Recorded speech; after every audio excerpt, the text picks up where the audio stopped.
Imagine being lost at sea, months away from dry land, surrounded by endless deep ocean. You prepare for cannon battles, you prepare for brutal pirates, you sharpen your heavy cutlass, you load the black gunpowder, you watch the stormy horizon, you fear giant sea monsters, you fear violent ocean storms, you fear sinking wooden ships, but the deadliest ocean killer never fired a single shot. It did not carry swords, it did not fly flags, it did not board vessels, it attacked from the inside, slowly rotting human bodies alive, turning strong, healthy young sailors into bleeding, helpless, dying corpses. Welcome to the age of sail, where the ocean's greatest terror was not wooden pirate ships. It was a phantom disease called the deadly scurvy. Step aboard a wooden vessel. The year 1740, a British Royal Navy warship, over 500 men aboard, sent on a global mission, sailing across distant, dangerous oceans. For the first several weeks, everything seems completely normal. Sailors climb high mast rope, working 10 hard hours daily, singing songs on wooden decks, eating daily standard sea rations, rock-hard dry flour biscuits, salt-cured hard beef blocks, rancid yellow pig fat, and foul, stagnant barrel water. No fresh green vegetables exist, no fresh juicy fruits aboard, because fresh food spoils fast, rotting within 2 short weeks. Slowly, silently, invisibly, the sailors' bodies run empty, drained of a vital nutrient, a molecule called vitamin C. Humans cannot make it naturally. We must consume it daily. Without it, the body dies. The nightmare begins very quietly. First comes overwhelming deep exhaustion. Sailors feel impossibly heavy limbs, struggling to climb rigging ropes. Officers shout angry, violent orders, thinking the men are lazy, thinking they are faking sickness, whipping sailors for moving slowly. Then the phantom strikes harder. Vitamin C builds human collagen, the biological glue of life, the glue holding tissues together, holding cells and muscles tight. Without constant collagen production, the human body literally dissolves. Old wounds begin mysteriously opening. Scars healed 10 years ago suddenly tear open and bleed. Surgical cuts from long ago break open like fresh wounds. Broken bones healed in childhood spontaneously refracture inside flesh. Old bone scars dissolve away. The body forgets its healing. Next comes terrifying mouth rot. Gums swell into purple sponges, covered in black rotting blisters. The tissue decays alive inside. A sickening, unbearable stench rises. Teeth become loose in sockets, wiggling low like soft piano keys. Sailors pull teeth out easily, pulling them with bare fingers, spitting bloody roots onto decks. Chewing dry biscuits becomes impossible. Gums bleed with every breath. Hungry men starve to death, surrounded by barrels of food, because eating brings blinding agony.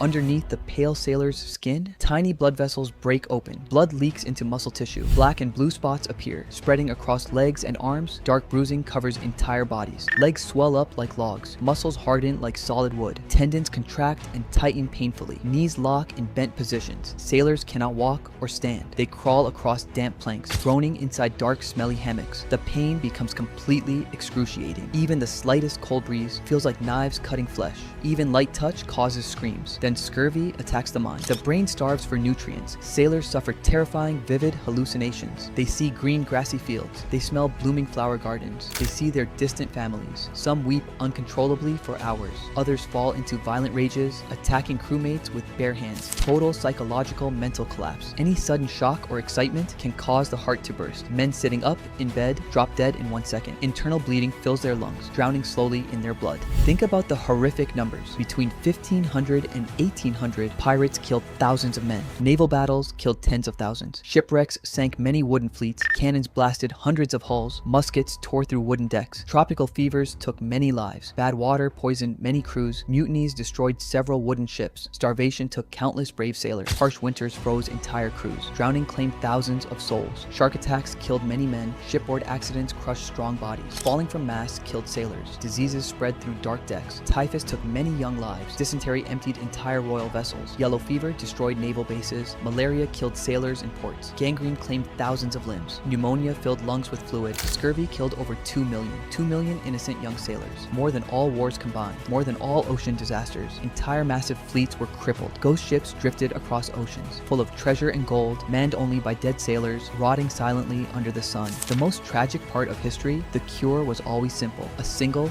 fresh yellow lemon, a handful of green limes, a few sour wild berries. In 1747, a doctor named James Lind conducted history's first clinical trial. He gave 6 sailors lemons. Within 6 days, they recovered, walking and working again completely. Yet naval admirals refused listening. They ignored the simple cure for 50 more long years, believing scurvy was caused by laziness or bad air and dampness, letting 100,000 more die before finally issuing citrus juice. Look at how science evolved. Today, scurvy is nearly extinct, fixed by a glass of juice or a single fresh orange. Next time you see pirates in movies with wooden legs, remember the true ocean terror. It was not iron cannons, it was not sharp steel cutlasses, it was the silent, slow rot of a body falling apart.